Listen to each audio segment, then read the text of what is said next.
குதிகாலோட பின்பகுதி எக்ஸாக்டா இந்த இடம் மார்க் பண்ணியிருக்கோம் இல்லைங்களா? இந்த இடம் வந்து காலை ஊனம் போதெல்லாம் வலிக்குதுன்னு ஃபீல் பண்ணுவாங்க பேஷண்ட்ஸ். ஒரு கடுமையான வலி. கொஞ்ச நேரம் உட்கார்ந்தாதான் அது ரிலாக்ஸ் ஆகுது. திரும்ப எந்திரிச்சு நடக்கும் போதெல்லாம் காலை கீழே ஊனம் போதெல்லாம் 2 கால்லயும் இந்த இடத்துல பயங்கரமான வலி இருக்கு. சிலருக்கு இந்த இடத்துல ஒரு வீக்கம், நல்லாவே ஒரு வீக்கம் தெரியும். இந்த வலி, இந்த வீக்கம் இருந்துச்சுன்னா வித்தின் செகண்ட்ஸ் உங்களோட வலி, அதாவது வலியை குறைக்க முடியும், வீக்கம் டைம் ஆகுங்க.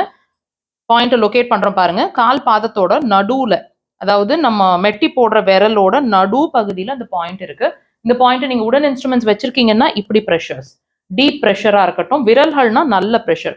முடிஞ்ச வரைக்கும் ஒரு பென்னோட டிப் இருந்துச்சு, பென் வச்சிருக்கீங்க, பென்னோட டிப் வச்சுட்டு நீங்க நல்ல ப்ரெஷர், அதாவது நீடில் போட்டா, அக்குபஞ்சர் நீடில் போட்டா எந்த அளவுக்கு உங்களுக்கு வலி தெரியுமோ அந்த வலி மாதிரி உங்களோட ப்ரெஷர் இருக்கணும் 3ல இருந்து 5 முறை.